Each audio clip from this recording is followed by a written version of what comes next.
जय श्री हरि। आज हम आपके लिए लेकर आए हैं विष्णु पुराण की एक अत्यंत अद्भुत कथा। तो चलिए आरंभ करते हैं विष्णु पुराण की दिव्य यात्रा।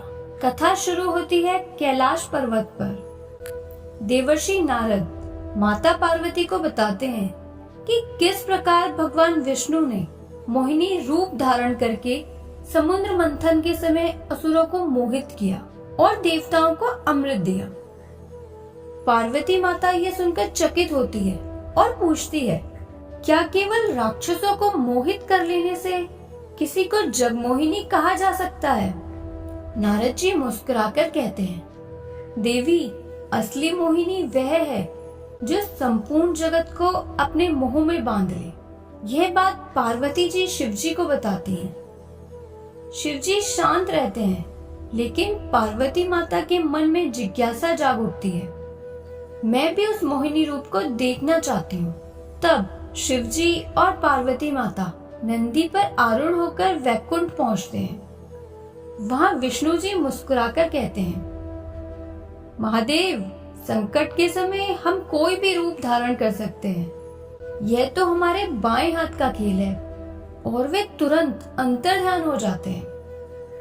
कुछ पल बाद एक दिव्य अनुपम सौंदर्य वाली जगमोहिनी प्रकट होती है।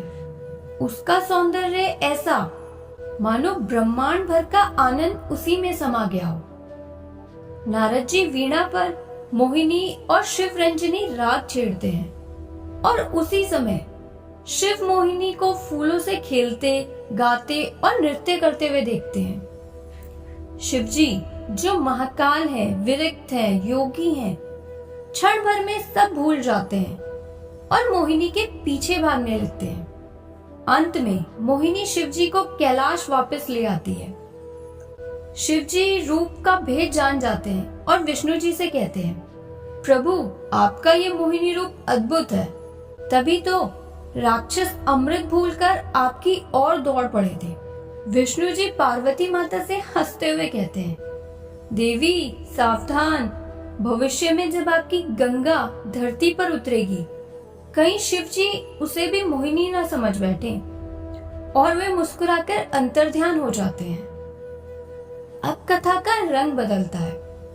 एक दिन ब्रह्मा जी के पुत्र सनक, सनंदन, सनातन और सनत कुमार वैकुंठ में विष्णु जी के दर्शन करने आते हैं। ये चारों बालकों जैसे हैं, पर ज्ञान में अत्यंत महान। वे कई द्वार पार करते हुए अंतिम द्वार पर पहुंचते हैं, जहां जय और विजय द्वारपाल के रूप में खड़े हैं। जय और विजय उन्हें रोक देते हैं, अभी समय उचित नहीं है। तब मुनि कहते हैं, भगवान के दर्शन के लिए कोई समय नहीं होता। लेकिन अहंकार में भरे द्वारपाल गदा उठाकर उनका मार्ग रोकते हैं। तभी सनकादि मुनि क्रोधित हो उठते हैं और श्राप दे देते हैं, तुम विष्णु के द्वारपाल रहने योग्य नहीं रहे, राक्षस बनकर जन्म लोगे तुम।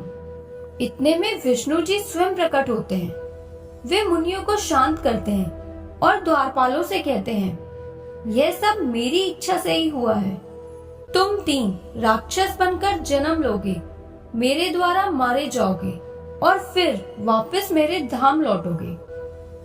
यही श्राप आगे चलकर जय विजय को बनाता है हिरण्याक्ष और हिरण्यकशिपु, रावण, कुंभकर्ण और शिशुपाल, दंतवर्क। इनका उद्धार करने भगवान विष्णु को नरसिंह, वामन, राम और कृष्ण जैसा अवतार लेना पड़ा था।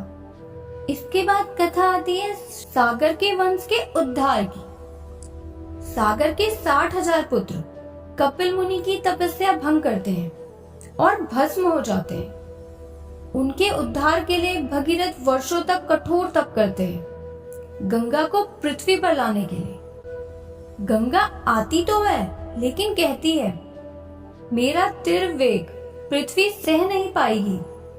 तब भागीरथ शिव जी को प्रश्न करते हैं। शिव जी गंगा को अपनी जटाओं में रोक लेते हैं, जैसे पिता अपनी संतान को पहली बार गोद में लेते हैं। फिर वे धीरे धीरे गंगा को छोड़ते हैं और गंगा पृथ्वी पर उतरती है, एक दिव्य संगीत की तरह। एक शीतल शांति की तरह वह भागीरथी के साथ पाताल लोक तक जाती है और सगर पुत्रों की भस्म को स्पर्श करके उन्हें स्वर्गलोक भेज देती है।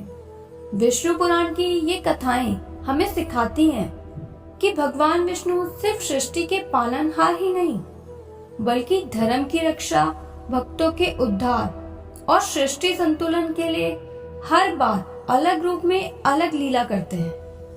यदि आपको ये कथा पसंद आई हो तो वीडियो को लाइक करें, शेयर करें और ऐसी ही दिव्य कथाओं के लिए हमारे चैनल को सब्सक्राइब करें। जय श्री हरि।